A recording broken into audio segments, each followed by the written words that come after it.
ఈ తరహా పనితీరును సైకాలజీలో ఏమంటారు? కొన్ని గంటలు పనిచేస్తాడు ఆయన. నిద్రపోడు. ఉమ్. ఇరిగేషన్ రీఇంజనీరింగ్ చేసినప్పుడు నైట్ మొత్తం రివ్యూలే. అవును. ఎట్లా అంటే దీన్ని సైకాలజీలో ఏమంటారు? సి అదే సేమ్ పవర్ఫుల్ ప్రిన్సిపల్లో మనం మాట్లాడితే ఏమంటారంటే commitment to the idea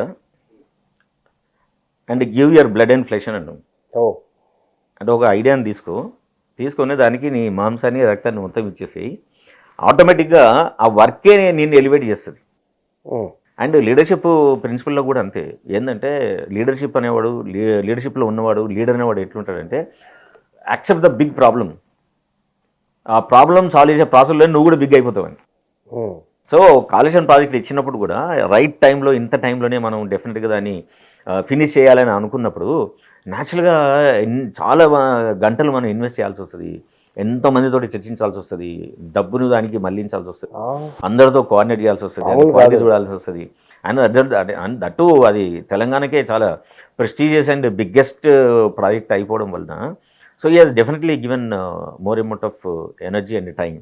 and KCR కూడా ఆయనను పూర్తి విశ్వాసంతో నమ్మిండు కాబట్టి కేసీఆర్ ఆయనకి ఇచ్చగలిగాడు. హరీష్ రావుకున్న ఇంకో గొప్పతనం ఏంటంటే అడ్మినిస్ట్రేషన్ లోపల అందరూ ఆఫీసులలో కానీ వాళ్ళందరూ ఏం మాట్లాడుకుంటారంటే ఆఫీసర్లను ఈజీగా ఏ డిపార్ట్మెంట్లో అయినా కానీ ఆయన 2 వర్గాలుగా చిలుగొట్టేస్తారు. నా? ఉమ్, అంటే అది నువ్వు తెలియకపోవచ్చు, వర్టికల్ డివిజన్ అంటే తెలియకపోవచ్చు, కానీ Harish Rao can do that.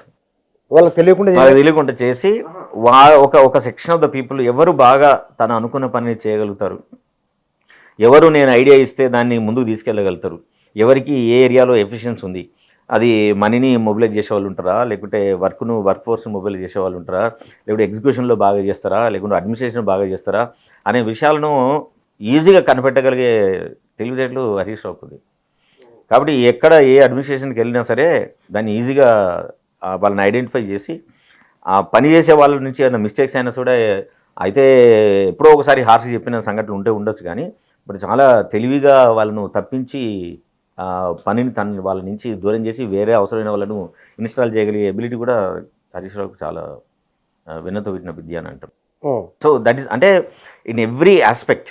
అంటే ఒక పొలిటీషియన్కి ఏమేమి లక్షణాలు ఉండాలి, అంటే సక్సెస్ఫుల్గా తన అనుకున్న ఎండీవర్ను పూర్తి చేసే జర్నీ ఎట్లుండాలనేది హరీష్ రావు దగ్గర అన్ని క్వాలిటీస్ ఉంటాయి.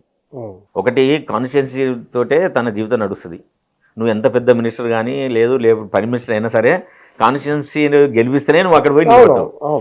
సో ఏంటి రూట్స్ నువ్వు మర్చిపోకూడదు, రూట్స్ ఆర్ వెరీ ఇంపార్టెంట్ అనే విశ్వాసాన్ని చాలా బలంగా నమ్మి అదే పద్ధతి లోపల పనిచేయగలిగే వాటి లోపల హరీష్ రావు ముందుంటాడు.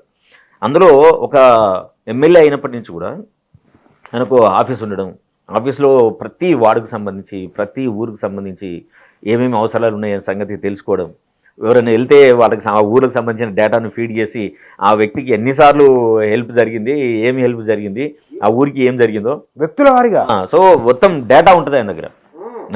ఆయన అనదర్ ఇంపార్టెంట్ ఏంటంటే హరీష్ రావు గురించి గొప్ప చెప్పాల్సిన విషయం ఏంటంటే కేసీఆర్ తర్వాత తెలంగాణకు సంబంధించి అన్ని ఊర్ల లోపల అన్ని జిల్లాల లోపల ఏ అవసరాలు ఉన్నాయి, ఏ సమస్యలు ఉన్నాయి, వాటికి ఎట్లా తీర్చొచ్చు, అక్కడ ఏ లీడర్షిప్ ఉంది, లీడర్షిప్లో ఉన్న లొసుగులు ఏంటి, వీటికి సంబంధించి సమగ్రంగా సమాచారం ఉన్న వ్యక్తి కేసీఆర్ తర్వాత హరీష్ రావే ఉంటాడు. That is also one of the strength of Harish Rao. ఈ కాన్స్టాంట్లీ వర్క్స్. ఇప్పుడు ఈవెన్ ఉద్యమ కాలంలో చూడండి మీరు, అసెంబ్లీలో మాట్లాడినప్పుడు కానీ ఇవి కానీ ఎంతమంది ఆంధ్ర నాయకులు కూడా ఫిదా అయిపోతుంటారు ఆయన మాట్లాడితే. ఆయన ఇచ్చిన డేటా కానీ ఆ ప్రజెంటేషన్ కానీ 1-2 గంటలు మాట్లాడిన సందర్భాల్లో కూడా ఎక్కడో తొట్టుపడకుండా చాలా కన్సాలిడేటెడ్ ఇన్ఫర్మేషన్ తోటి మాట్లాడుతుంది.